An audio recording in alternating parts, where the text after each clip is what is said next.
चलोगे बेटा? चलिए बेटा, अब जब कॉमन आयन इफेक्ट हम लोगों ने खत्म कर लिया तो अब हम लोग एक स्टेप आगे जा रहे हैं, that is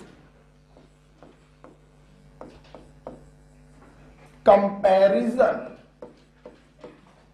of acidic strength of two weak acid.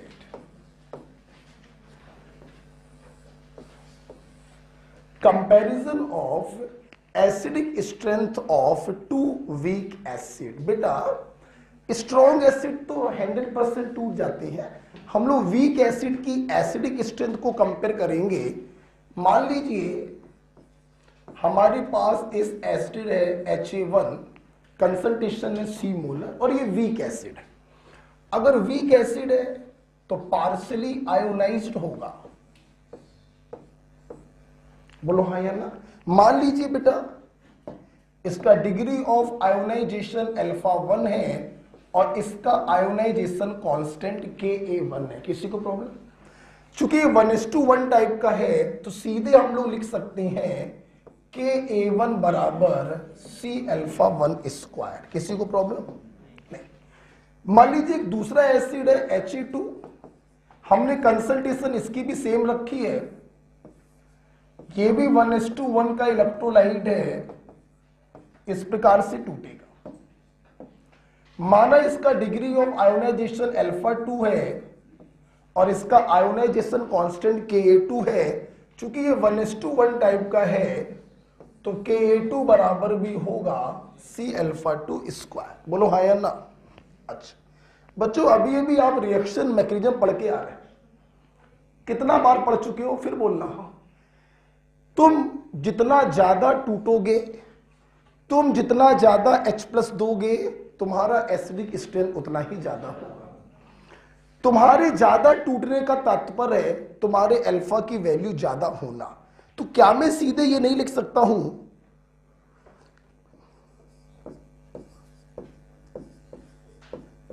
कि एसिडिक स्ट्रेंथ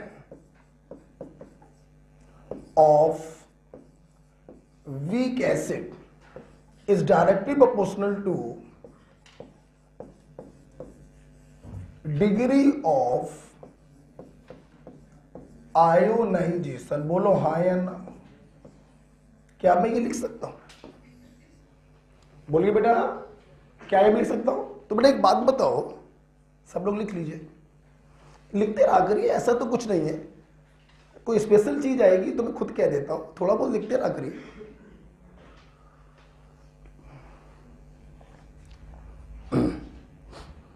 7 डेज का टॉपिक है ये, ठीक है? ये रिएक्शन मैकेनिज्म जितना बड़ा टॉपिक नहीं है कि 22 दिन चले, ये 7 डेज का टॉपिक है। बढ़िया टॉपिक है, बहुत सारे कॉन्सेप्ट हैं इसके अंदर, अच्छे से देखेंगे। रट्टाफिकेशन बिल्कुल नहीं करना है, वरना एग्जाम में रट्टाफिकेशन वाले ही नंबर आएंगे। समझिए, तब तक समझिए जब तक आपके अंदर समझने की क्षमता है। जब सारे रास्ते बंद हो जाएं, दोस्त यार सबसे समझ लिया, समझ में नहीं आ रहा है, तब हम किसी चीज को रटेंगे। छोड़ तो बेटा तब भी नहीं सकते, है ना? छोड़ना तो है ही नहीं, लेकिन आखिरी सांस तक चीजों को समझेंगे। जब सारे रास्ते बंद हो जाएं, दोस्त से भी समझ में नहीं आ रहा, टीचर से बाहर समझा फिर भी पल्ले नहीं पड़ रहा, तो हम उस चीज को रट डालेंगे। ठीक है ना? अच्छा, तो बेटा एक बात बताइए, तो मैं ये लिख सकता हूं ना, acidic strength of Ha1 is directly proportional to α1 और acidic strength of Ha2 is directly proportional to α2। तो अगर दोनों को मैं डिवाइड कर दूं तो Ha1 अपॉन Ha2 बराबर α1 अपॉन α2 आ जाएगा। हाँ या ना? देखिए जरा,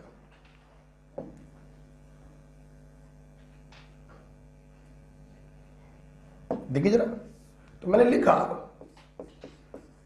acidic strength of Ha1 upon acidic strength of Ha2 बराबर हो गया बच्चों α1 अपॉन α2। बोलिए हाँ या ना? अच्छा बेटा एक बात बताइए, बेटा एक बात बताइए, अभी अभी आपने देखा था K1 बराबर C∝1², तो α1 बराबर आएगा K1 अपॉन C का अंडर रूट। बोलो, तो तो अल्फा 1 की जगह मैं लिख सकता हूं KA1 अपॉन C का अंडर रूट, और अल्फा 2 की जगह लिख सकता हूं KA2 अपॉन C का अंडर रूट। C से C कैंसिल हो जाएगा। जब C से C कैंसिल हो गया तो सिंपल मैं इसको लिख सकता हूं under root KA1 by K2। सहमत हो कि नहीं, कि करके दिखाएं? क्लियर हो गया? चलिए, तो किन्हीं भी दो एसिड का एसिडिक स्ट्रेंथ आप ऐसे कंपेयर कर सकते हैं, अल्फा 1 अपॉन अल्फा 2 बराबर under root KA1 upon K2, क्योंकि C से C कैंसिल हो जाए।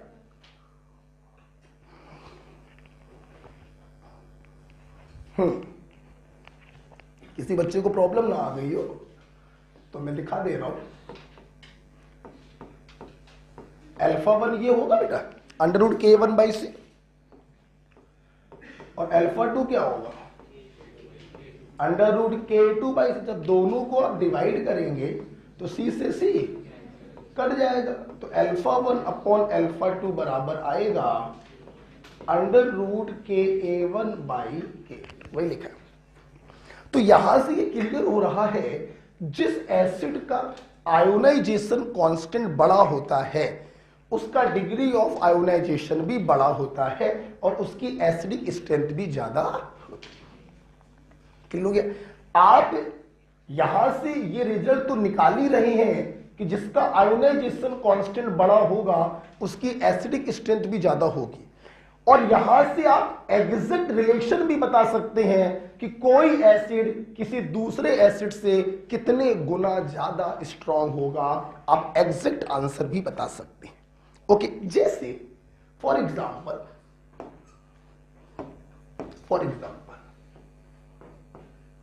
मैंने क्वेश्चन दिया बेटा, हमारे पास दो एसिड है, HA1 जिसका KA1 है 10 की पावर -4 और HA2 जिसका KA2 है 10 की पावर -10। प्लीज सामने देखिए।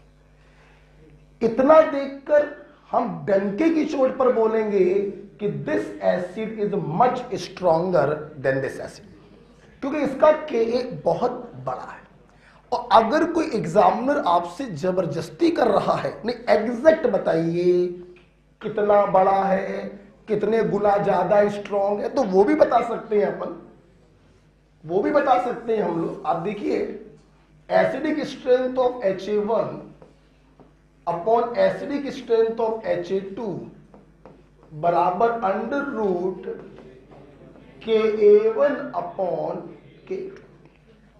ऊपर जाएगा 10 की पावर 6, 10 की पावर 6 का अंडर रूट आएगा 10 की पावर 3। तो यहां से क्लियर हो रहा है कि HA1 is 1000 times stronger than HA2। ये देखिए बच्चों, ना सिर्फ हम वर्बली बता सकते थे कि HA1 स्ट्रॉन्ग होगा, बल्कि इस फार्मूले का इस्तेमाल करके हम एग्जैक्ट आंसर भी बता सकते हैं कि एग्जैक्ट कितने गुना स्ट्रॉन्ग होगा। बेटा बोलो, क्लियर हो रहा है? तो first acid is 1000 times stronger than second acid. Got it?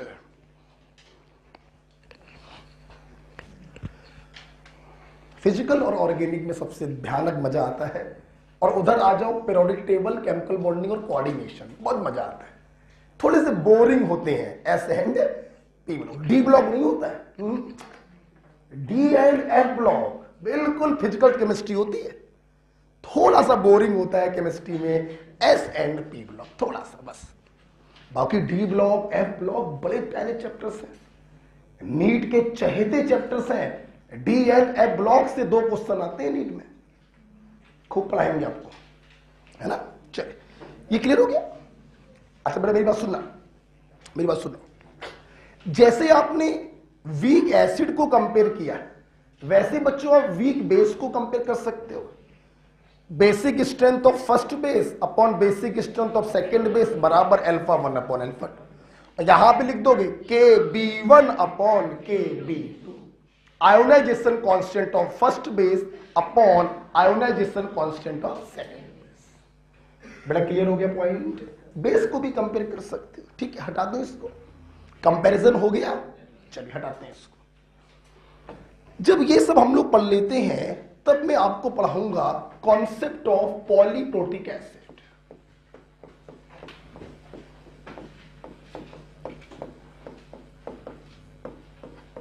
आ जाओ भाई, देखिए पॉली माने बहुत सारे, प्रोटिक माने प्रोटॉन। ऐसे एसिड जो एक से ज्यादा प्रोटॉन डोनेट करते हो। अबे एक से ज्यादा प्रोटॉन वही डोनेट करेगा जिसका वैलेंस फैक्टर एक से ज्यादा होगा। वॉल्यूमेट्रिक पढ़े हो ना, एक से ज्यादा वैलेंस फैक्टर तो एक से ज्यादा प्रोटॉन देगा। क्लियर, लिखेंगे whose valence factor is more than 1। ऐसे एसिड जिनका वैलेंस फैक्टर एक से ज्यादा हो, जैसे H3PO4, H2S, H2CO3, ये सारे एसिड क्या है? Polyprotic acid. HCl monoprotic, HNO3 monoprotic, acetic acid monoprotic, लेकिन oxalic acid diprotic. COOH single bond, COOH diprotic हो जाएगा। तो जिनके पास एक से ज्यादा रिप्लेसेबल हाइड्रोजन होते हैं, जिनका वैलेंस फैक्टर एक से ज्यादा होता है, उन्हें हम लोग कहते हैं पॉलीप्रोटिक। आगे भी लिख लो, हैविंग, वॉल्यूमेट्री का पॉइंट है, पढ़ा चुका हूं, having more than one replaceable hydrogen। समझ गए होगे बेटा? वैलेंस फैक्टर को रिप्लेसेबली तो बोलते हैं, ठीक है। आइए देखते हैं, बोला जाए। चलिए देखिए सब लोग, इसे मान लीजिए हमने किसी इसको ले लिया H2CO3। Of course, this is a polyprotic acid, diprotic acid, दो रिप्लेसेबल हाइड्रोजन है इसके पास। इसने पहला H+ डोनेट किया, HCO3 माइनस में बदल गया। इसके पास भी अभी रिप्लेसेबल हाइड्रोजन है, हाँ एक और, क्या बात। फिर से इसने H+ डोनेट किया और इस प्रकार से ये इसमें, अब ये फर्दर H+ को डोनेट नहीं कर सकता, मतलब इसने दो H+ डोनेट किए हैं। आप इसे बोल सकते हैं डाइप्रोटिक, हाँ या ना? देखिए ये हो गया फर्स्ट आयोनाइजेशन कांस्टेंट, ये हो गया बच्चों सेकंड आयोनाइजेशन कांस्टेंट। दोनों रिएक्शन को अगर हम जोड़ दें तो कॉमन वाला क्या हो जाएगा? कैंसिल हो जाएगा, और ओवरऑल डिसोसिएशन इक्वेशन आपकी ये बन जाएगी। बोलो हाँ या ना? और इसके डिसोसिएशन कांस्टेंट को हम Ka बोलेंगे। क्या बोलेंगे? देखो बे, first ionisation constant, second ionisation constant, overall ionisation constant. इतना क्लियर हो चुका है? क्लियर हो गया? चलिए, पॉलीप्रोटिक एसिड हम समझ गए। अब इनको लेकर कुछ रिजल्ट्स हैं। रिजल्ट डायरेक्ट याद होने चाहिए। इनको लेकर कुछ रिजल्ट है जो डायरेक्ट याद होने चाहिए। रिजल्ट नंबर 1, इसे मैं ब्लू कलर से लिखूंगा, मेरा मन, ठीक है। रिजल्ट नंबर 1 सुनो, देखिए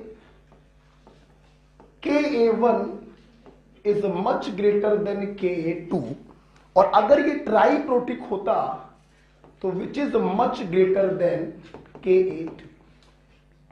ठीक, क्यों? सामने देखिए, न्यूट्रल के अंदर से प्लस निकालना थोड़ा आसान काम है, लेकिन विचार कीजिए, क्या माइनस के अंदर से प्लस निकालना आसान होगा? नहीं, ये माइनस तो इस प्लस को टाइटली पकड़ के रखेगा। क्योंकि मेरे पास माइनस है, तुम कहां जा रहे हो, और माइनस आ जाएगा। तो जो निगेटिवली पार्टिकल होते हैं वो पॉजिटिव पार्टिकल को अपने से दूर जाने नहीं देंगे, मतलब इसके रेस्पेक्ट में इसका डिसोसिएशन काफी कम होगा, इसीलिए Ka2 is much less than Ka1। सोचो ना, एक बार सोच लो, अगर यहां पर H होता, मान लेते हैं, तो इसके अंदर से H प्लस निकलना और टेढ़ी खीर हो जाती, इसलिए Ka3 is much smaller than Ka2। बोलो हाँ या ना। रिजल्ट नंबर 2, अगर किसी पॉलीप्रेटिक एसिड का ओवरऑल डिसोसिएशन कांस्टेंट पूछा जाए तो it is product of step wise dissociation constant. It is product of step wise dissociation constant. Clear? कुछ बच्चे इसको नाम भी लिख लिए, ओवरऑल डिसोसिएशन। मेरा रमन, तुमसे हमने कुछ बोला था कल, भेज दिया था? अच्छा, के को कहते हैं ओवरऑल डिसोसिएशन कांस्टेंट, और ये बच्चों हो जाएंगे first dissociation constant, second dissociation constant, third dissociation constant. ठीक है, दो बातें दिमाग में छप गई। क्या तुम्हें ये लॉजिक समझ में आया? K1 बड़ा क्यों होता है, K2 छोटा क्यों होता है? नेगेटिव से पॉजिटिव को निकालना बहुत मुश्किल। तो जैसे जैसे नेगेटिव चार्ज बढ़ता जाएगा एलायंस पर, प्रोटॉन निकालने की एबिलिटी कम होती जाएगी, डिसोसिएशन एबिलिटी कम होती जाएगी, Ka की वैल्यू भी कम होती जाएगी। ये क्लियर हो गया? अच्छा, ओके। तीसरा पॉइंट, जगह नहीं है हमारे पास, ये लिख लिया आपने? तीसरा पॉइंट और फिर चौथा पॉइंट, 2 ही पॉइंट और बच्चे। ठीक है, हटाए बेटा इसको, ऊपर कर लें इसको, हमें ऊपर करने में मजा नहीं आता है। ठीक है, चलिए। अच्छा, तुम कितना प्यार से कह रहे हो। अब ठीक है कि और थोड़ा ऊपर करें? देखो, गंदी बात ना करो, रुक जाओ, मेरी बात सुन। अगर तीसरे पॉइंट की बात करें बेटा, अगर हम लोग बात करें H प्लस आयन की टोटल कंसंट्रेशन बच्चों, तो देखिए चूंकि पॉलीप्रोटिक एसिड है, हर स्टेप में आपको H प्लस आयन प्राप्त होंगे। अगर ध्यान से देखें तो अगर ये ट्राइप्रोटिक होता तो फर्दर टूटता, फर्दर H प्लस आपको प्राप्त होते।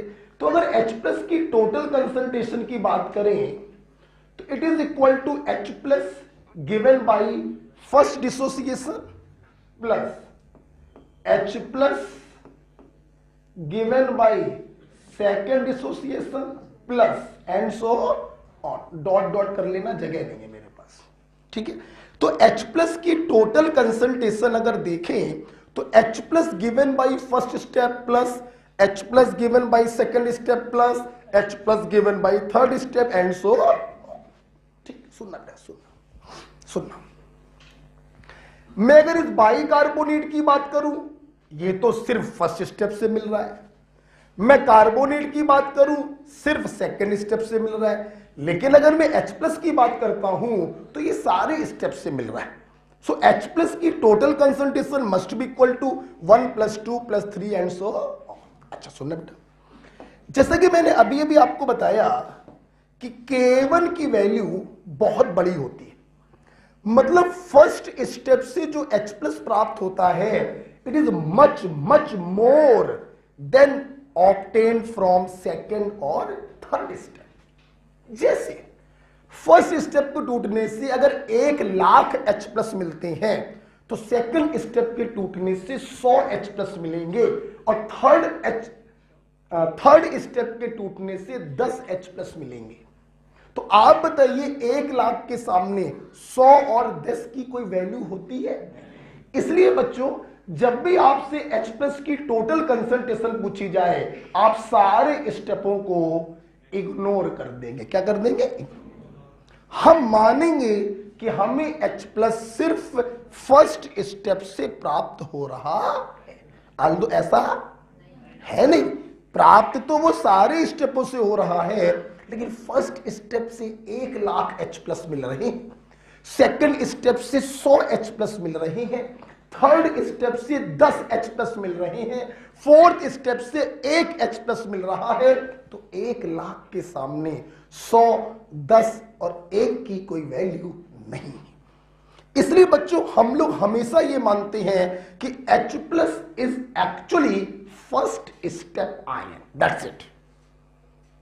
क्या मानेंगे कि H plus is actually first step ion, it is mainly obtained from first step. Okay, yes, तो मानेंगे हेंस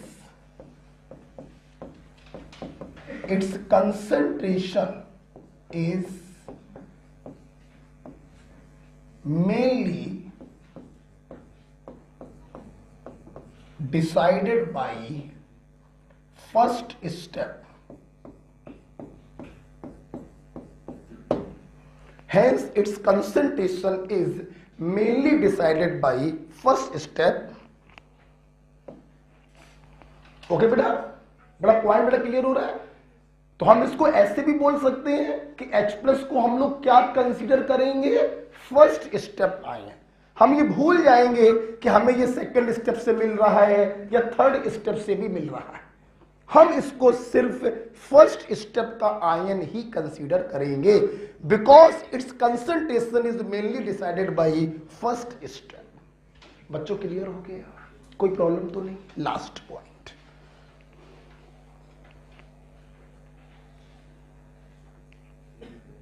लास्ट पॉइंट,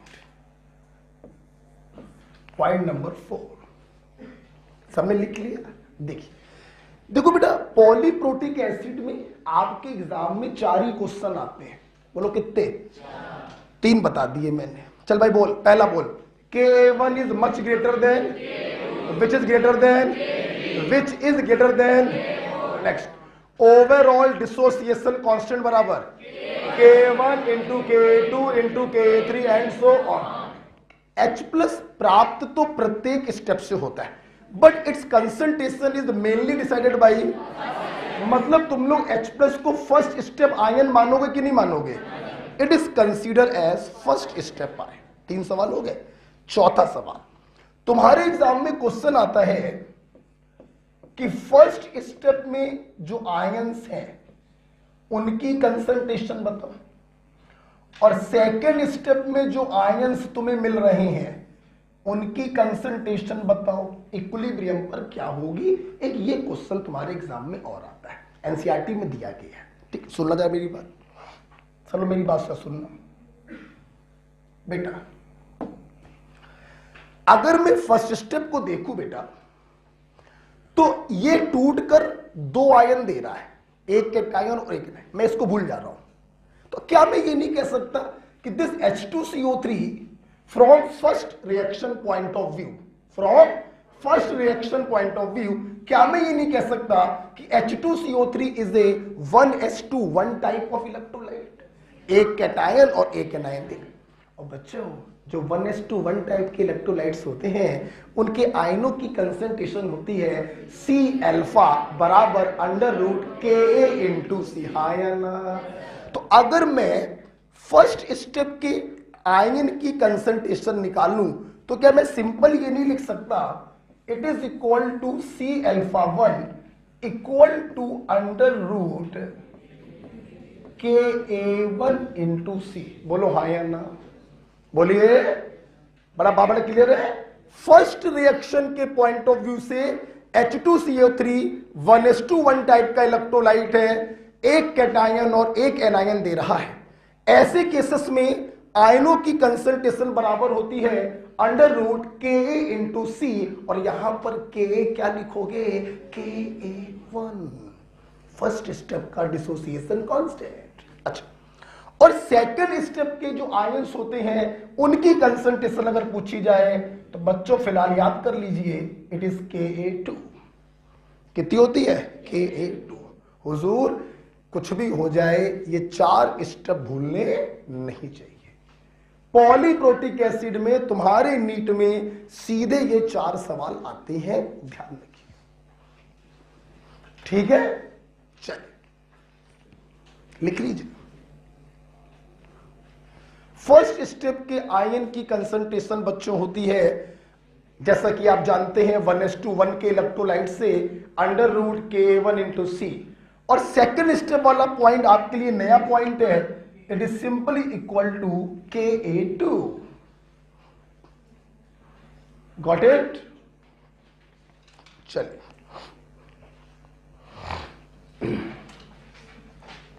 क्लियर?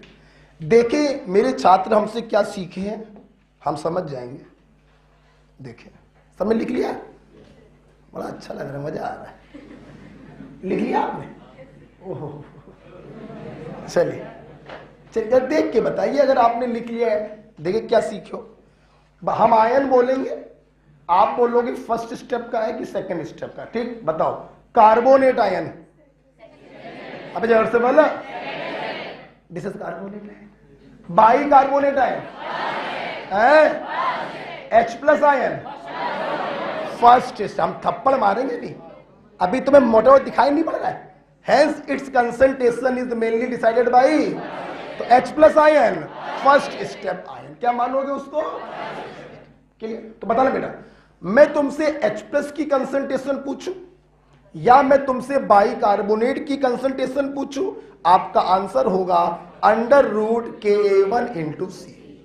लेकिन अगर मैं आपसे कार्बोनेट आयन की कंसंट्रेशन पूछूं तो आंसर होगा Ka2। बोलो हाँ या ना? क्लियर हो गया? Okay okay okay.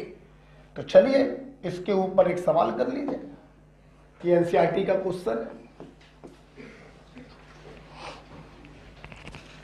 एक क्वेश्चन कर लेते हैं बेटा। पूरी क्लास तैयार है भाई?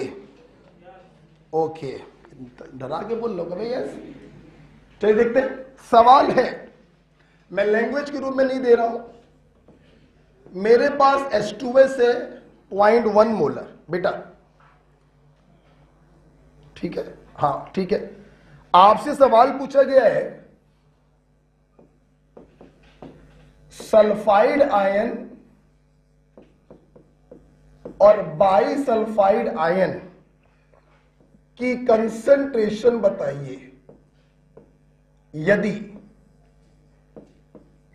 Ka1 है 10⁻⁻7 एंड Ka2 है 1.3 × 10⁻30।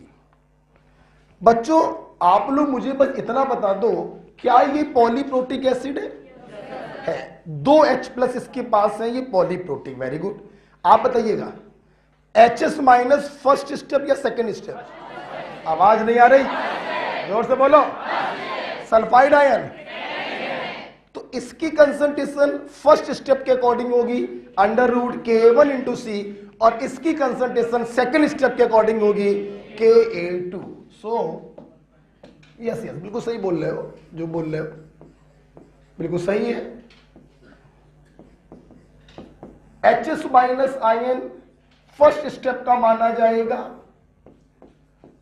√Ka1 × C आप लगाएंगे। C बच्चों कितना है? 0.1।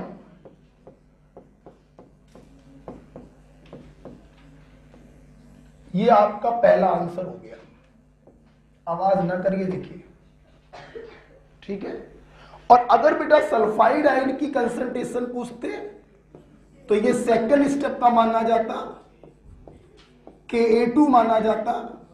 Answer is dear 1.3 × 10⁻13 molar. ठीक है, चलो। क्वेश्चन जो होते हैं वो वास्तविकता पे आधारित होते हैं। आप देखिए, मैंने आपको जो थ्योरी पढ़ाई अभी, वो पूरी थ्योरी इस क्वेश्चन से एक्सप्लेन हो रही है। आप देखिए जरा K1 और K2 को देखिए जरा। 10⁵ 1 लाख गुना ये छोटा है, या यूं बोलो कि 1,00,000 गुना ये बड़ा है। दिखाई पड़ रहा है आपको? दिखाई पड़ रहा है आपको? और देखिए फर्स्ट स्टेप के आयन की कंसंट्रेशन देखिए 10⁻⁻4 के अल्ले पल्ले है और सेकंड स्टेप के आयन की कंसंट्रेशन 10⁻⁻13 के अल्ले पल्ले। आप देखिए बेटा फर्स्ट स्टेप के डिसोसिएशन से कितने ज्यादा आयंस मिलते हैं और सेकंड स्टेप के डिसोसिएशन से कितने कम आयंस मिलते हैं। तो मैंने जो थ्योरी पढ़ाई है वो इस क्वेश्चन से प्रूफ भी हो रही है। क्लियर हो गया पॉइंट? ओके, हटाए बेटा इसको।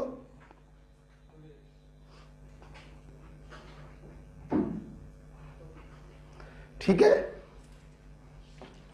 अच्छा ओके। तो इस प्रकार से हम लोगों ने पॉलीप्रोटिक एसिड को पढ़ा। ओवरऑल डिसोसिएशन कांस्टेंट K बराबर K1 into K2 into K3। K1 is greater then K2 which is greater then K3। H plus ion वैसे तो सारे स्टेपों से मिलता है but it is mainly decided by first step. Concentration of first step ion is equal to under root K1 into C and concentration of second step ion is equal to Ka2। और मैंने इसके ऊपर छोटा सा NCERT का H2S वाला question भी करवा दिया। ठीक है, अब हम लोग आगे बढ़ने जा रहे हैं। That is concept of acid and base.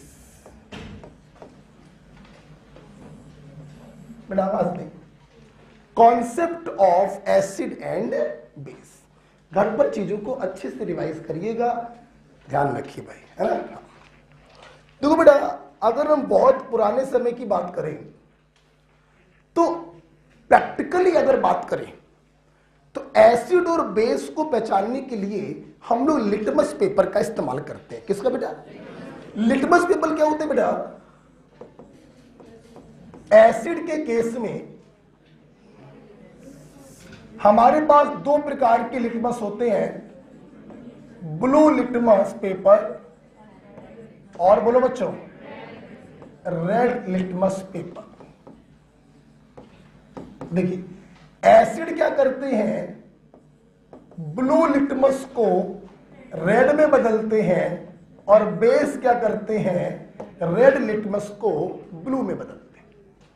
ठीक है, एक पेपर होता है स्ट्रिप के जैसा पेपर होता है, इसको ऐसे डिप करके देखते हैं। अगर ब्लू लिटमस रेड में बदल जाए तो वो सॉल्यूशन एसिड का होता है और अगर रेड लिटमस ब्लू में बदल जाए तो वो सॉल्यूशन बेस का होता है। Got it? सुनिए, बच्चे भूल जाते हैं तो पोरवाल टेक्निक है अनिल, आप विश्वास नहीं मानेंगे, ये टेक्निक मैंने क्लास 8th में बनाई थी, 9th में बनाई थी। ये टेक्निक 9th क्लास में बनाई थी अनिल करके। आ माने अम्ल, एसिड को हिंदी में अम्ल कहते हैं, नीले लिटमस को लाल में बदलता है। एसिड नीले लिटमस को लाल में बदलता है तो बेस क्या करेगा, लाल लिटमस को नीले में बदलेगा। बात क्लियर हो गई? तो ये एक्सपेरिमेंटल डिटर्मिनेशन है एसिड और बेस का। अगर हम लोग प्रयोगशाला के बाहर निकले और थ्योरेटिकली पहचानना चाहें कि एसिड कौन होगा और बेस कौन होगा, हमारे पास लिटमस पेपर नहीं है। हम थ्योरेटिकली कैसे पता करेंगे एसिड कौन है और बेस कौन है? हमारे पास 3 कॉन्सेप्ट हैं, Arrhenius concept, lorry Brønsted concept और लुइस एसिड बेस कॉन्सेप्ट। हम सबसे पहले जा रहे हैं द ओल्डेस्ट आर्हीनियस कॉन्सेप्ट।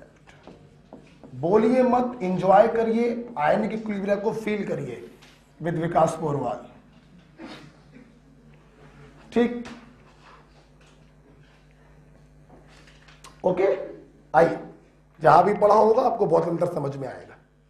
देखिए आर्हीनियस के अकॉर्डिंग एसिड क्या होते हैं?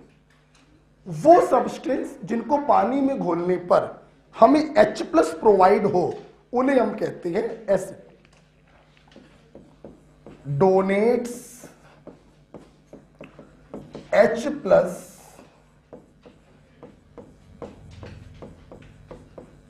on dissolving इन मम्मम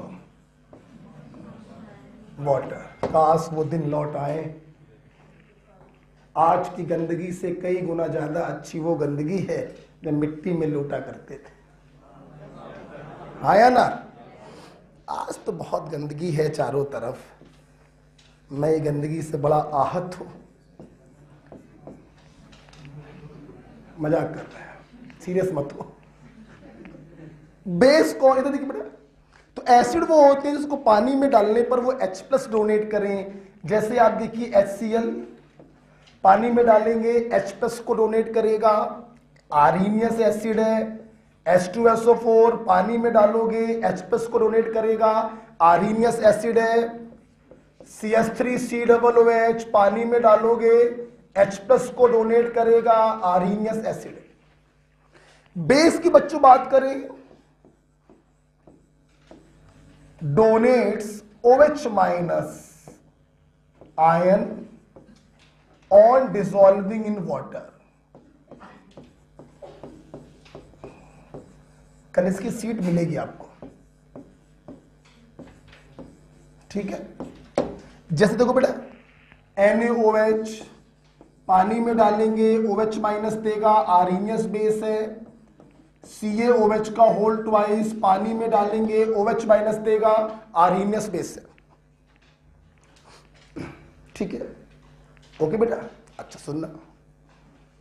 सुनना, जिस प्रकार से मछली को पानी के बाहर निकाला जाए तो मछली की डेथ हो जाती है, उसी प्रकार से अगर पानी को हटा दिया जाए तो आर्हीनियस कॉन्सेप्ट की ऐसी की तैसी हो जाती है।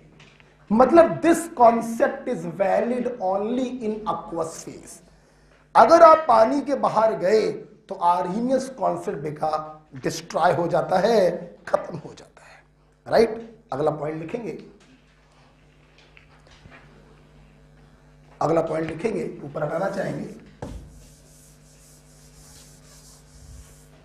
इसके नीचे कंटिन्यू करिएगा आप लोग। Point number 1, this concept is valid only in aqueous phase. अभी इसको फील कराएंगे हम आपको। सर आप फील बहुत कराते हैं, मजा आता है। ठीक है, देखिए, this concept is valid only in aqueous phase. Yes, आप देखिए जरा, जब तक तुमने HCl को पानी में डाला है तब तक ये आर्हीनियस एसिड है, H+ को डोनेट करेगा। अगर मैं तुमसे कहूं कि अगर मैं गैसियस HCl ले लूं, बोलो क्या? या मैं आपसे कहूं बच्चों, या मैं आपसे कहूं HCl इन बेंजीन, तो बताओ बच्चों, क्या तुम इनको आर्हीनियस एसिड बोलोगे? नहीं बोलेंगे। गैसियस HCl मेरे भाई ये कोवेलेंट मॉलिक्यूल है, H सिंगल बॉन्ड Cl। ये टूटकर H+ नहीं देगा। H+ टूटकर ये तब देता है बच्चों, केमिकल बॉन्डिंग में अगर आपने पढ़ा हो, जब आप इसको पानी में डालेंगे। जब आप पानी में डालेंगे तो होता क्या है, HCl में ये जो पार्शियल नेगेटिव और पार्शियल पॉजिटिव चार्ज है, जब पानी में डालते हैं तो पानी एक डाइपोल होता है। ढेर सारे पानी अपने पॉजिटिव छोर से Cl- को घसीटते हैं और दूसरे ढेर सारे पानी अपने नेगेटिव छोर से H+ को घसीटते हैं और बॉन्ड बीच से टूट जाता है। इस प्रकार से एक्वस HCl डोनेट H+। तो पानी में ये एसिड है, हवा में ले जाओगे तो एसिड नहीं है। Clear? Similarly HCl in benzene. Benzene is a non-polar solvent. Benzene is not this. Benzene is this. गोल गोल है ना? तो जब तुम इसमें HCl डालोगे तो पहली बात तो ये डिजोल्व भी नहीं होगा, बिकॉज ये जो है अगर डिजोल्व हो भी गया तो क्या ये इसको तोड़ पाएगा बीच से? नहीं तोड़ पाएगा। तो गैसियस HCl बोलो या HCl इन बेंजीन बोलो, they are not Arrhenius acid. कुछ फील हुआ? Not Arrhenius acid. तो बच्चों आर्हीनियस का कॉन्सेप्ट सिर्फ एक्वस फेज में लगता है बेटा, गैसियस फेज या नॉन पोलर सॉल्वेंट में ये एसिड नहीं होंगे। ठीक है, नेक्स्ट पॉइंट, नेक्स्ट पॉइंट देखिए, according this concept water is neutral. Water तेरा खेल निराला है, बड़ा निराला खेल है इस वाटर का बेटा। आर्हीनियस कॉन्सेप्ट वाटर को न्यूट्रल मानता है, क्योंकि आर्हीनियस कॉन्सेप्ट कहता है ये H+ भी देता है, ये OH- भी देता है, ये दोनों दे रहा है, एक दूसरे को नलीफाइड कर देंगे और इसका नेचर क्या हो जाएगा? न्यूट्रल। अभी देखिएगा, लॉरी ब्रोंस्टेड वाटर को एम्फोटेरिक मानता है और लुईस कॉन्सेप्ट वाटर को बेसिक मानता है। तो वाटर तेरा खेल निराला है। आर्हीनियस तुझे न्यूट्रल कह रहा है, लॉरी ब्रोंस्टेड तुझे एम्फोटेरिक बोलेगा और लुईस तुझे कहता है प्योरली बेसिक। लेकिन हमारे छात्र पीरियोडिक टेबल से जानते हैं कि वाटर का एक्चुअल नेचर होता है एम्फीप्रोटिक, एम्फोटेरिक। कोई आपसे ऐसे सवाल पूछे, अकॉर्डिंग आर्हीनियस पानी क्या है? न्यूट्रल। अकॉर्डिंग लुईस पानी क्या है? बेसिक। अकॉर्डिंग लॉरी ब्रोंस्टेड पानी क्या है? उत्तर दे दिया।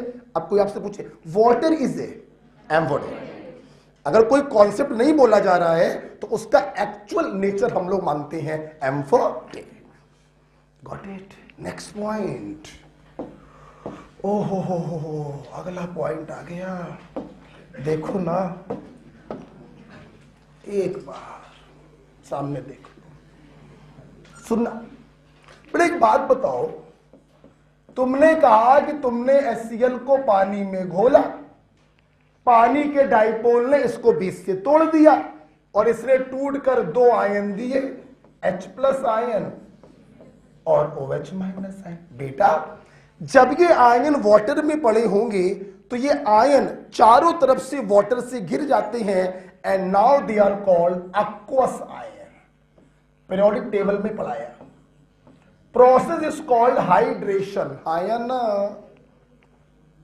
बेटा, अरे कोई बात नहीं, कोई बात नहीं, हम उस पर नहीं जोर दे रहे हैं, आप समझा जरा, वो देखो बेटा, आयन पड़ा है पानी में, पानी है एक dipole, this force is called ion dipole interaction. क्या कहते हैं? क्या कहते हैं? किस चैप्टर में पढ़ाया? Chemical bond. Ion dipole interaction के कारण ये जो आयन होते हैं ये पानी से सराउंड हो जाते हैं, फिनोमिना इज कॉल्ड हाइड्रेशन। सुने बेटा, अब H+ आपको मालूम है ये दुनिया का सबसे छोटा कैटायन है। कोई बोलेगा नहीं, कौन शुरू से कौन पढ़ रहा है? पीरियोडिक टेबल तो पढ़ चुके हो ना, सदन स्मॉलेस्ट एनायन। हाँ ध्यान रखना, स्मॉलेस्ट कैटायन H+ है, स्मॉलेस्ट एनायन F- होगा। और भी जो लोग इसको स्मॉलेस्ट सोचते हैं ना, भूल जाए, बहुत बड़ा होता है ये। फ्लोराइड, क्लोराइड, ब्रोमाइड से भी बड़ा होता है। तो स्मॉलेस्ट एनायन ये नहीं है, स्मॉलेस्ट एनायन ये है। क्लियर? छोड़िए, होता क्या बच्चों, जब ये H+ आपने पानी में डाला तो हम लोग ये देखते हैं कि ये H+ टेट्राहेड्रली 4 वाटर मॉलिक्यूल से इतना टाइटली बाउंड हो जाता है बच्चों, इतना टाइटली बाउंड हो जाता है कि एक्वस फेज में ये H+ फ्री नहीं होता, बल्कि इसको लिखते हैं हम लोग H9O4+। 2 2 4 2 6 2 8, 8 और 1 9, 1 2 3 4 और 1 प्लस। अगर आपसे कभी सवाल आ जाए कि पानी में किसी एसिड को कैसे रिप्रेजेंट किया जाता है, तो आप बोलेंगे H9O4 प्लस। अगर किसी ऑप्शन में ये ना हो तो आप टिक कर दीजिएगा H3O प्लस, जिसे आप कहते हैं हाइड्रोनियम आयन। बच्चों बोलो क्या कहते हैं? लिसन टू मी, क्वेश्चन देखिए from NCERT, this is from NCERT. सुनिए, इन aqueous phase acid is best represented by H9O4 plus, H3O plus, H plus, none of these, then you take H9O4 plus। और अगर H9O4 plus option में ना हो then you take H3O plus। बच्चों ये H plus कभी भी free state में एग्जिस्ट नहीं करता है, ये हमेशा हाइड्रेटेड स्टेट में एग्जिस्ट करता है, आइदर H9O4 प्लस और H3O plus. Clear? This is about the concept of acid and base according to Arrhenius. किताबों में पता नहीं का वाहियात लिखा होता है, सब बेकार है, इतने काम की चीजें। ठीक है, तो आप लिखिए, मैं बोल रहा हूं, जो लोग पानी में घोलने पे H प्लस दें वो आर्हीनियस एसिड, OH माइनस दें आर्हीनियस बेस। ये कॉन्सेप्ट सिर्फ एक्वस फेज में एप्लीकेबल है, इसके अकॉर्डिंग वाटर न्यूट्रल है और एक्वस फेज में एसिड को बेस्ट रिप्रेजेंट किया जाता है H9O4 प्लस या फिर H3O प्लस। ओके, चलिए आगे चलते हैं। दूसरा कॉन्सेप्ट, लॉरी ब्रॉन्स्टेड कॉन्सेप्ट। बढ़े आगे।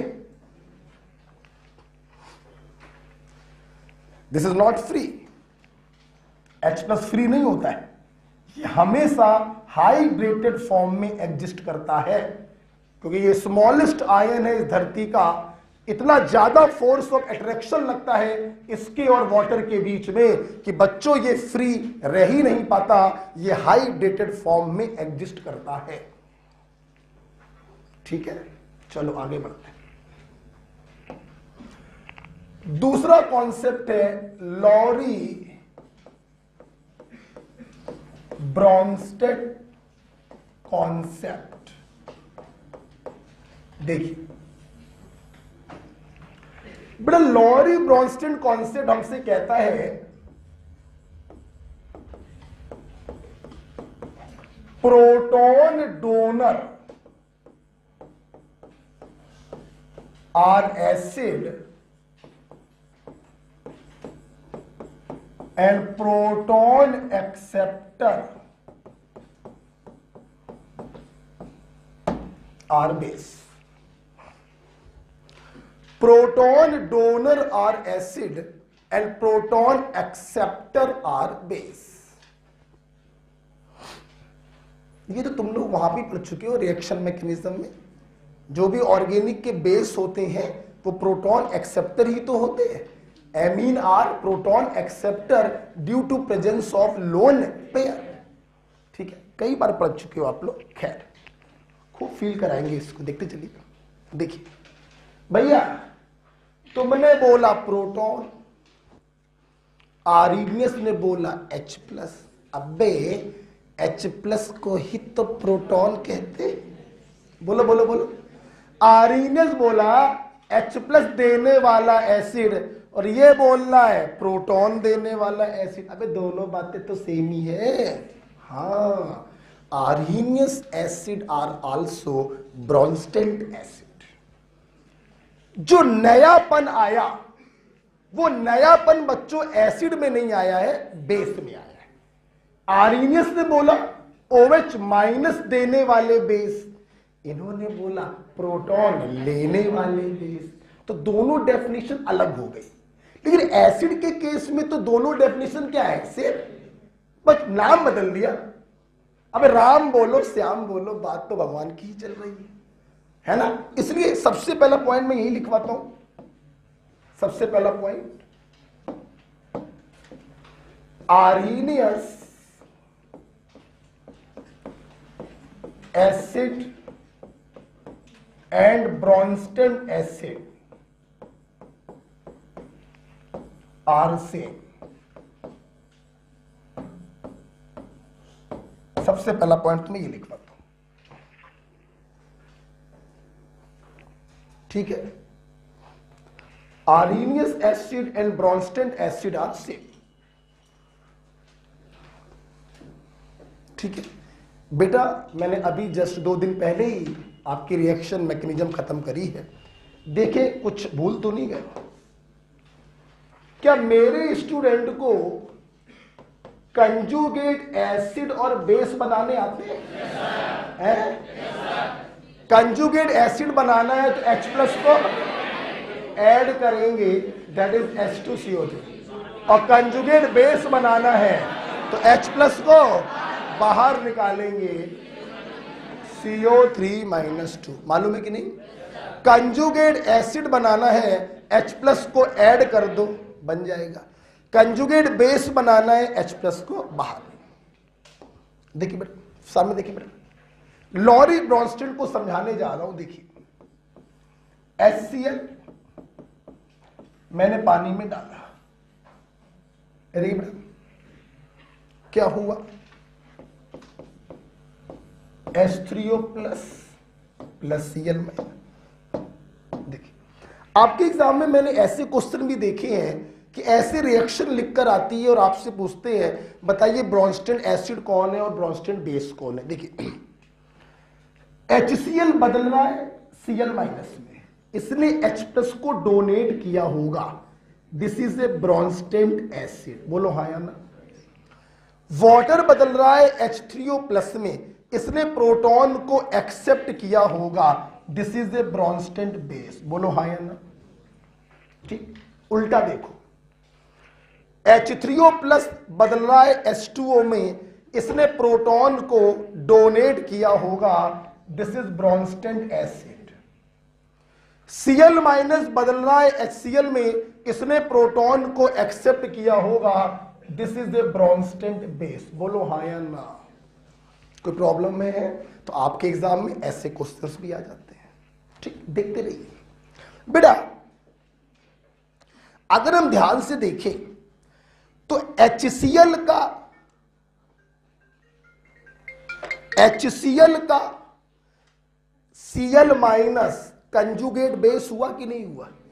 H+ हटाओगे तो Cl- बदलेगा। और H2O का H3O+ कंजुगेट एसिड हुआ कि नहीं हुआ?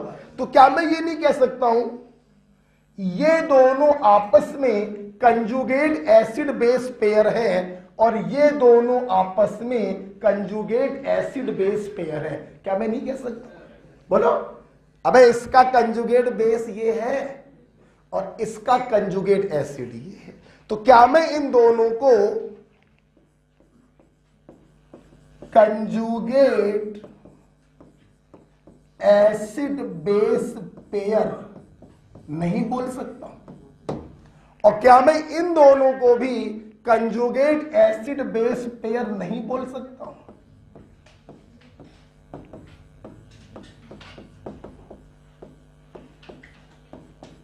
अब कोई ये मत कह दे सर आप बड़े हैं आप बोल सकते हैं, यहां बड़े छोटे की बात नहीं चल रही है, क्लियर हो रहा है ना। तो ये दोनों आपस में कंजुगेट एसिड बेस पेयर है, ये दोनों आपस में कंजुगेट एसिड बेस पेयर है।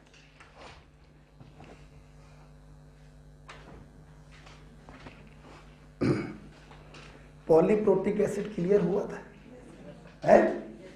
घर पे जाके उसको खूब अपने मन से रफ कॉपी पे करिएगा, है ना। एक बार कर लीजिएगा सब कुछ क्लियर हो जाए।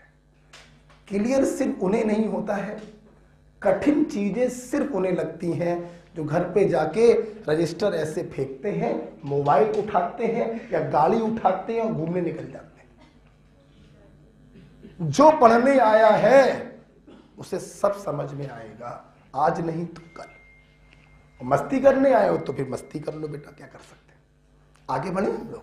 अच्छा सुनना, देखना बेटा, अब तो इसमें मजा आने लगा है। अच्छा ठीक है, सुनना जरा। आपने HCl को पानी में घोला, आपके सामने सिचुएशन है। अब मैं क्या करने जा रहा हूं, मैंने अमोनिया को पानी में घोला। सुनते रहे ना, सिचुएशन ये डेवलप हुई।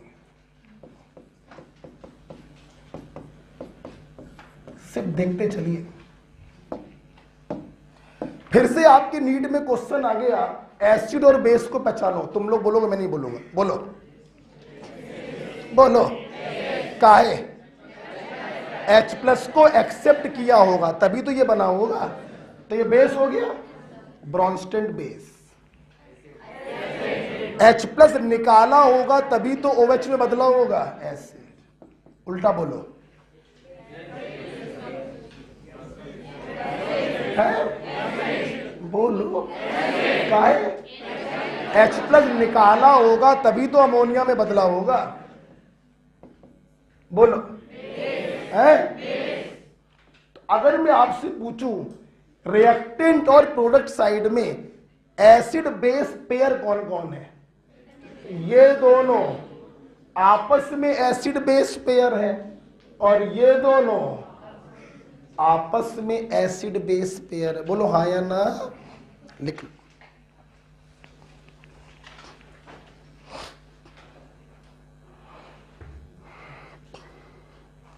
हम तो सोच के आए थे कि आज आयनिक प्रोडक्ट ऑफ वाटर भी पढ़ा देंगे, पीएच भी पढ़ा देंगे, सोच के बहुत कुछ आए थे, साला हुआ नहीं है।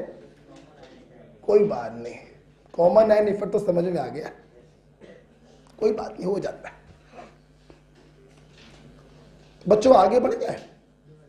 अच्छा देखिए, इस यहां से दो रिजल्ट निकल के आ रहे हैं। पहला रिजल्ट तो आपको 20-30 दिन से मालूम है कि conjugate acid base pair, conjugate acid base pair differ by 1H+।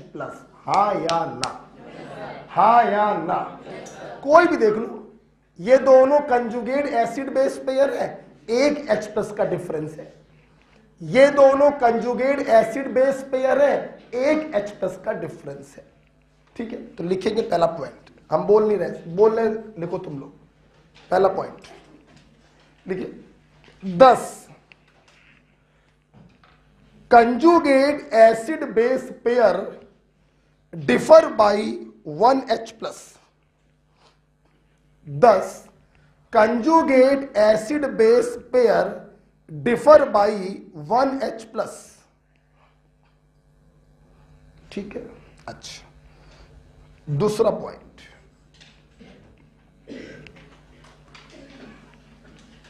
बताएं, बता दें, सुनो ना, सामने देखो। पानी तेरा खेल निराला। ध्यान से देखिए, पहली रिएक्शन में जो वाटर है वो H+ को ले रहा है, वर्क एज बेस, और दूसरी रिएक्शन में जो वाटर है वो H+ को दे रहा है, वर्क एज एसिड। इसको दोनों काम में मजा आता है, देने में भी और लेने में। मतलब वाटर H+ ले रहा है तो ये ब्रॉन्स्टेड बेस है, और H+ दे रहा है तो ये ब्रॉन्स्टेड एसिड है। यस, ब्रॉन्स्टेड कॉन्सेप्ट कहता है वाटर इज एम्फीप्रोटिक। ये प्रोटॉन दे भी सकता है और ये प्रोटॉन ले भी सकता है, और मैंने आपको प्रूफ करके भी दिखाया, दिखाई पड़ रहा है। एक रिएक्शन में जब उससे पावरफुल एसिड डाल दिया तो वो बेस बन गया, और जब उससे पावरफुल बेस डाल दिया तो वो एसिड बन गया। ओके, तो दूसरा पॉइंट बच्चों यही है। दूसरा पॉइंट लिखिए, हम भी लिखेंगे साथ में। 10 वाटर इज एम्फीप्रोटिक। और बच्चों एम्फीप्रोटिक और एम्फोटेरिक में कोई बहुत डिफरेंस नहीं है। एम्फीप्रोटिक और एम्फोटेरिक कुछ भी बोल सकते हैं, ये दोनों सिनोनिम्स हैं। तो वाटर इज एम्फीप्रोटिक या एम्फोटेरिक। ठीक है, सुनिए बेटा मेरी बात। देखिए, भले ये दोनों सिनोनिम्स हो, पर्यायवाची हो, लेकिन थोड़ा सा डिफरेंस है, थोड़ा सा डिफरेंस है। जो एम्फीप्रोटिक है वो एम्फोटेरिक तो है, लेकिन जो एम्फोटेरिक है वो जरूरी नहीं कि एम्फीप्रोटिक हो। कैसे? एग्जाम्पल दे रहे। सबको मालूम है zinc is a amphoteric metal. Ali संग सभी आज जिम बॉम्बे गए, पीरियोडिक टेबल की ट्रिक है। Zinc is a amphoteric metal, तो zinc oxide is a amphoteric oxide. बेटा एम्फोटेरिक है, तो तुम बताओ क्या ये एम्फीप्रोटिक है? अबे जब H+ है ही नहीं तो H+ दे कहां से देगा? जो चीज मेरे पास है ही नहीं हम कैसे दे देंगे? मतलब जो एम्फोटेरिक है वो एम्फीप्रोटिक हो ये जरूरी, लेकिन जो एम्फीप्रोटिक है वो एम्फोटेरिक जरूर होगा। ओके, तो ZnO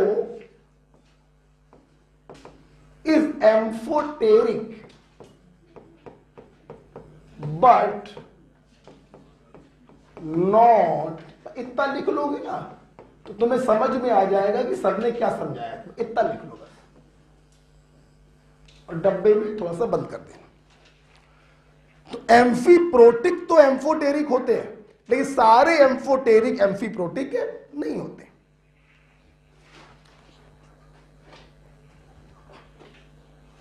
और फिर ध्यान रखिए, एम्फी शब्द जब भी आ जाता है तो इसका मतलब ही होता है कि उसके अंदर एसिड के भी कैरेक्टर होंगे और बेस के भी कैरेक्टर होंगे।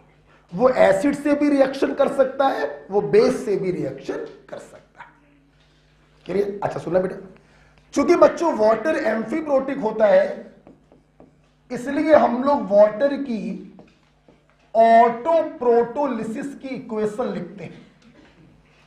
एक वाटर प्रोटॉन लेगा और एक वाटर प्रोटॉन देगा, and this equation is called, yes बिल्कुल सही बोला, ऑटो प्रोटोलिसिस ऑफ वाटर। बिल्कुल सही बात, yes. Does water is amphiprotic? जो लोग एम्फीप्रोटिक होते हैं बच्चों, हम लोग उनकी ऑटो प्रोटोलिसिस की इक्वेशन लिख सकते हैं। एक मॉलिक्यूल प्रोटॉन देगा और उसी का दूसरा मॉलिक्यूल प्रोटॉन लेगा। This is the auto protolysis equation of water. Auto protolysis equation of water.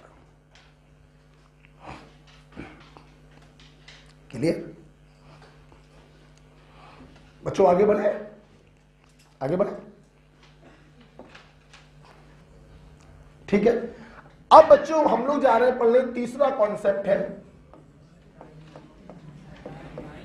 Lewis concept of acid and base.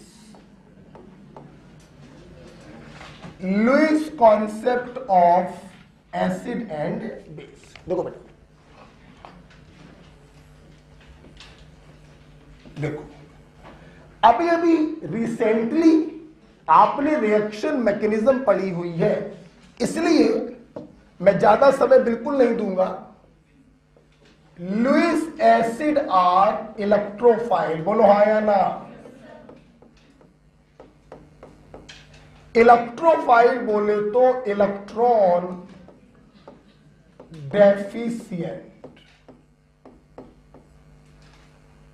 बोलो बच्चों, क्लियर है बॉय? अब एग्जाम्पल क्या लिखे आपको मालूम ही है, ऑल कैटायंस। कुछ याद आया बच्चों? जिनके ऑक्टेट इनकम्प्लीट हो, याद आया? जिनका ऑक्टेट एक्सपेंड हो चुका हो या होने का चांस हो, उन्हें कहते हैं लुईस एसिड। अब मैं और समझाऊंगा नहीं, जाके मैकेनिज्म देखिए। बात करें लुईस बेस, लुईस बेस बोले तो न्यूक्लियोफाइल, न्यूक्लियोफाइल बोले तो इलेक्ट्रॉन रिच। जितने भी नेगेटिव पार्टिकल होते हैं वो सब लुईस बेस होते हैं। जिनका ऑक्टेट कंप्लीट हो चुका हो और जिनके पास लोन पेयर हो वो भी लुईस बेस होते हैं।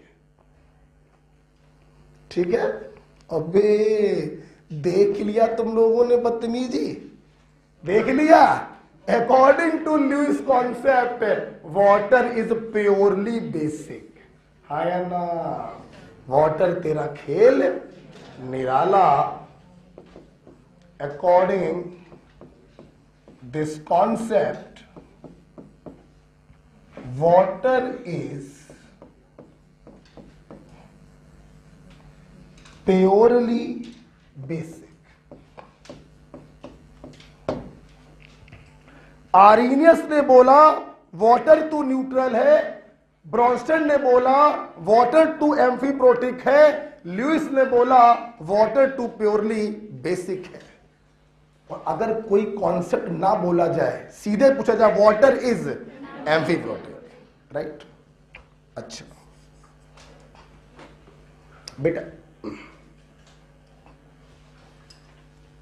एक बात सुन लीजिए, ये लास्ट बात है, फिर छोड़ देंगे क्योंकि आपका शायद टाइम हो गया है। ठीक है, इधर देखिए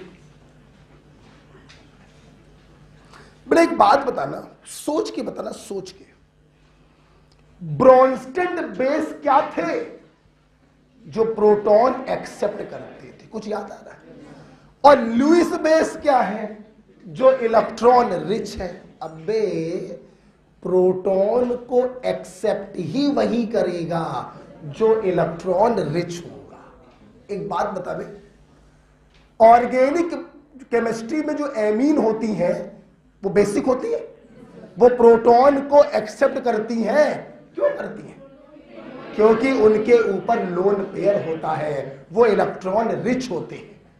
कहने का तात्पर्य बेटा ये है, जो इलेक्ट्रॉन रिच है वो लुईस बेस, और जो इलेक्ट्रॉन रिच है वही प्रोटॉन एक्सेप्ट करेगा, Bronsted base. Yes, all Bronsted base are Lewis, या all Lewis base are Bronsted base. हाँ या ना? सेम चीज है बेटा। All Lewis base are Bronsted base.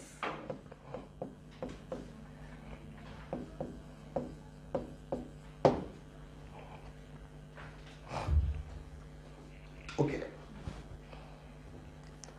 जो ल्यूइस बेस है वही ब्रॉन्स्टेड बेस है, और जो ब्रॉन्स्टेड बेस है वही लुईस बेस है। ठीक है, देखिए जैसे इस पॉइंट को थोड़ा सा एक्सप्लोर करना चाहेंगे, थोड़ा सा हिम्मत से काम लो। बामनाम बहोगे तो पूरा बाहर नहीं बेटा। इधर देखिए, आवाज नहीं, किसी को जल्दबाजी हो चुपचाप उठ के जा सकता, मैं रुकता नहीं हूं, मेरी आदत नहीं। हाँ, एक बार रुकोगे तो कुछ और अच्छा हो जाएगा। ये ईथर है, सिर्फ एक मिनट लेंगे, बोलना नहीं। लेकिन कल क्या पढ़ के आओगे? और ये पूरा चैप्टर को रिवाइज करके अच्छे से आओगे। कितने क्वेश्चन आते हैं इससे? अब 8 नंबर तुम्हारे हाथ में, आपके पास 7 दिनों का समय, 7 दिन चलेगा। बेटा क्या इसके पास लोन पेयर है? क्या ये इलेक्ट्रॉन रिच है? मतलब ये लुईस बेस भी है और ये ब्रॉन्स्टेड बेस भी है, हाँ या ना? अब सवाल ये है, गुरुजी हम इसको लुईस बेस कब बोलेंगे और ब्रॉन्स्टेड बेस कब बोलेंगे? वेरी इजी, हम इसको क्या बोलें ये डिसाइड होगा कि आपने इसके बगल में क्या लिखा है। आपको मालूम है this is electron deficient species, बोले तो लुईस एसिड। तो अगर ये लुईस एसिड है तो now it is called Lewis base. हाँ या ना? आप जानते हैं बच्चों, जब ये दोनों एक दूसरे के संपर्क में आएंगे, संपर्क में आने पे अक्सर रिएक्शन हो ही जाती है। क्या होगा? ये इलेक्ट्रॉन डेफिशिएंट है, 2 इलेक्ट्रॉनों की कमी है, और ये इलेक्ट्रॉन रिच है। ये क्या करेगा ईथर? ये ईथर क्या करेगा? ये बेटा अपने लोन पेयर इस इलेक्ट्रॉन डेफिशिएंट BF3 को डोनेट कर देगा, और इस प्रकार से जो एडक्ट बनेगा बच्चों, इसी एडक्ट को ऑर्गेनिक में बोला जाता है ईथरेट। बोलो क्या बोलते हैं? ईथरेट। बोलो हाँ या ना? तो तुम कब ल्यूइस बेस बोलो जाओगे, तुम कब ब्रॉन्स्टन बेस बोले जाओगे, बेटा ये डिपेंड करता है कि तुम्हारे बगल में हमने क्या रखा है। जैसे पिरिडीन लोन पेयर है, इलेक्ट्रॉन रिच है, ल्यूइस बेस भी है और ब्रॉन्स्टेंट बेस भी है। मैं इसे क्या बोलूं सर? तो मैंने कहा बे सर से क्यों पूछ रहे हो, इसके बगल में देखो ना क्या रखा है। इसके बगल में हमने रख दिया HCl। HCl is a proton donor, मतलब this is a Bronsted acid, and if this is a Bronsted acid then this is a Bronsted base. बोलो हाँ या ना? आप जानते बेटा, बेटा इधर ध्यान से देखिएगा जरा, बस 1 मिनट आपका लेंगे, सिर्फ 1 मिनट। अबे 1-1 मिनट करके 1 घंटा पढ़ा देते हैं। तुम लोग भी जानते नहीं हमको अच्छे से, नहीं जान पाए अभी तक, नहीं जान पाए। अब इतने जानो, कितना जानोगी? ये सुनो बेटा, बुझाओ। जब ल्यूइस एसिड और ल्यूइस बेस हुए तो इन्होंने जब आपस में रिएक्शन किया, जनाब इलेक्ट्रॉनों का डोनेशन हो गया। बोलो हाँ या ना?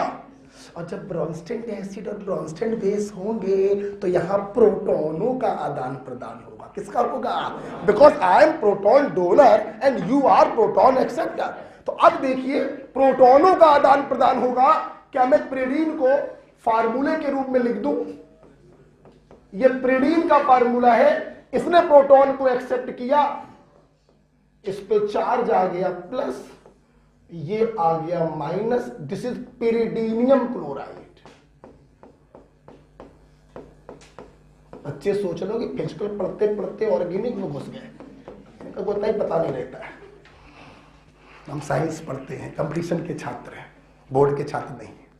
ओके, तो क्या बेटा आपने फील किया कि इसको ल्यूइस बेस कब बोलेंगे और ब्रॉन्स्टेंट बेस कब बोलेंगे? दोनों चीजें सेम है, बगल में तुमने क्या रखा है ये डिसाइड करेगा कि तुम्हारा नेचर क्या होगा। ओके बेटा? अच्छा बेटा, खत्म हो गया, खत्म हो गया, मुझे कुछ करना नहीं है। बस एक सवाल SW कर लो, घर से करके लाना, घर से करके लाना, यहां ना करो यार, घर से करना मेरे भाई। कितना रिक्वेस्ट पढ़ाना पड़ता है। क्लियर हो गया साहब? ओके, एक क्वेश्चन SW घर से करके लाइएगा।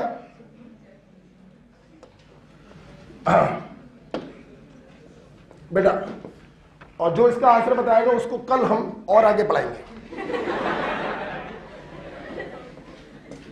विच स्पीसीज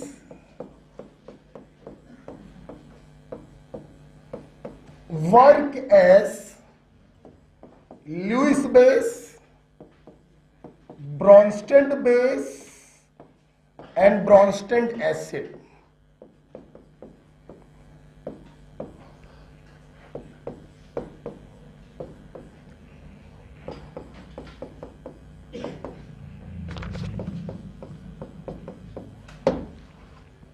ठीक है, इनमें से कौन ल्यूइस बेस भी है, ब्रॉन्स्टेड बेस भी है और ब्रॉन्स्टेड एसिड, मतलब इनमें से वो कौन है जो इन तीनों के कैरेक्टर शो कर रहा है?